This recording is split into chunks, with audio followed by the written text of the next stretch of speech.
Good evening, folks. This is Greg Judy at Green Pastures Farm. Welcome, everyone. Tonight is the topic. We're trying to hit the spring flush at the right speed. And we are past boot stage, so the seed heads are coming out on the bluegrass. The fescue is just now starting to come out, as you can see right here on this plant. There's the sheaf.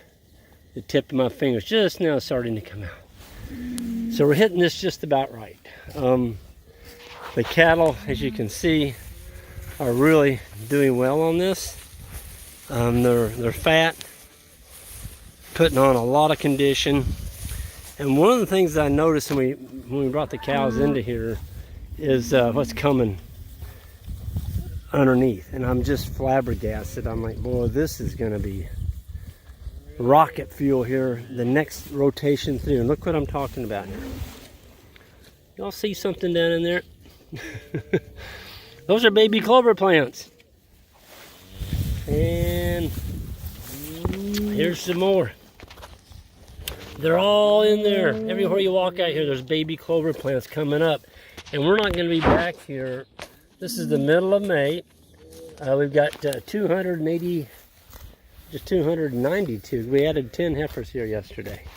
10 yearling heifers were put into the mob. And so we're at 292.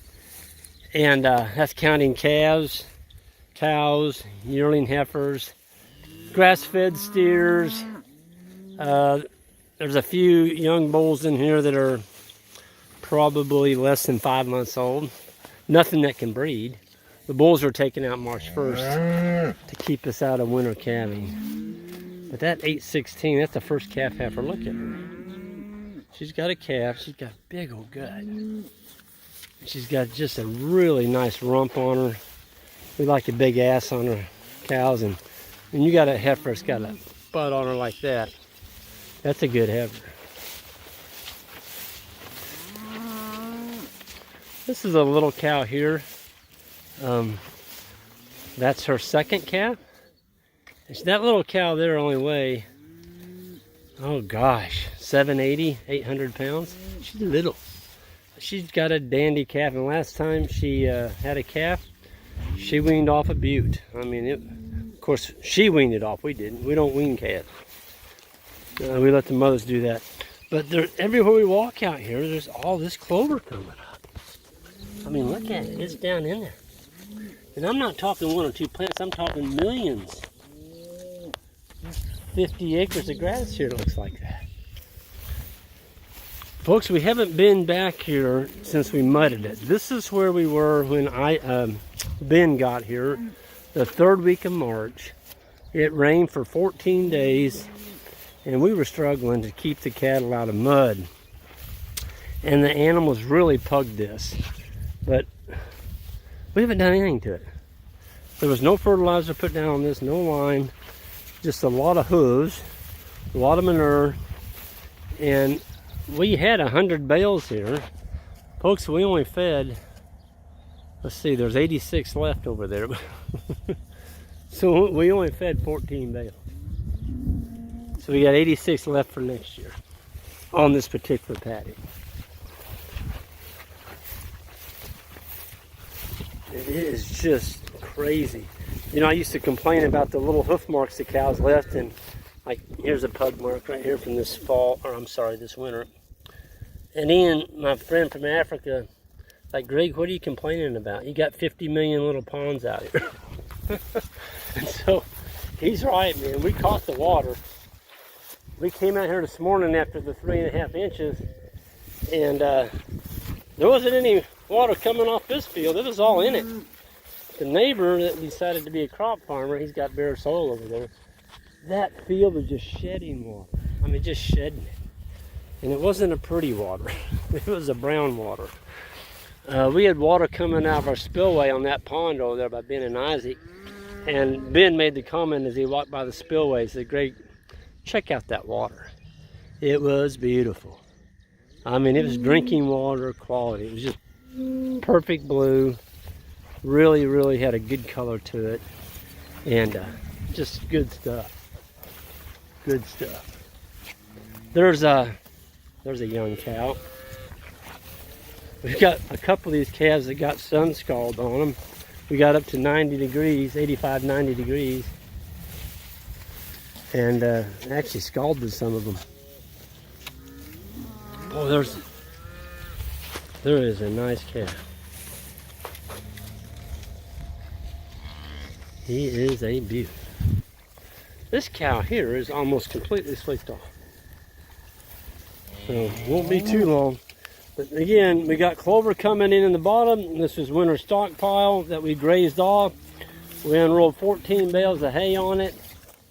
And now we're not going to be back to it for around 40 days. However long it takes for it to recover, that's how long it's going to be. But it is some beautiful forage.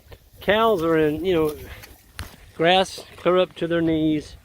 And this was all grown with sunlight, animal manure, 14 bales of purchased unrolled hay, and a lot of carbon trampled on the ground. This is a little Murray Gray cow. She's half South Pole and half Murray Gray.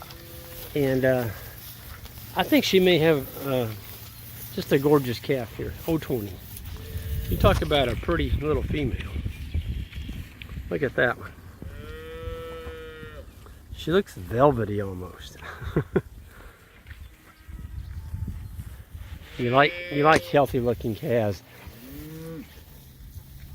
But again, we've got, this is the farm we've got the 82 tree swallow houses on. And there is a bluebird suspended right there. I don't know what she's doing. A female, she's just flying right over the top right there. That's weird.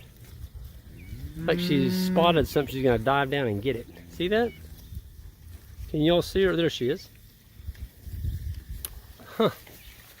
I noticed when we moved the cattle in here about 30 minutes ago, the tree swallows were just hammering them. They were flying all over the top of these cattle and picking off the flies. They still are. They're right on the ground level, not ground, the top of the forage, where the flies stick their little heads up. Boy, they're gonna get nailed. We've got these F-14 fighter jets out here, tree swallows. 8,000 flies a day is what an adult pair of tree swallows will eat. Okay. And Mother Nature, that's Mother Nature's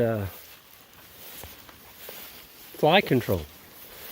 It's not something you buy in a bag or spray on the back of a cow. It's flying out there.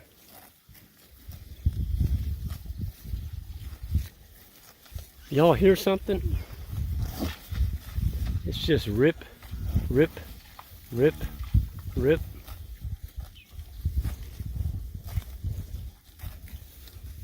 I love the sound of that.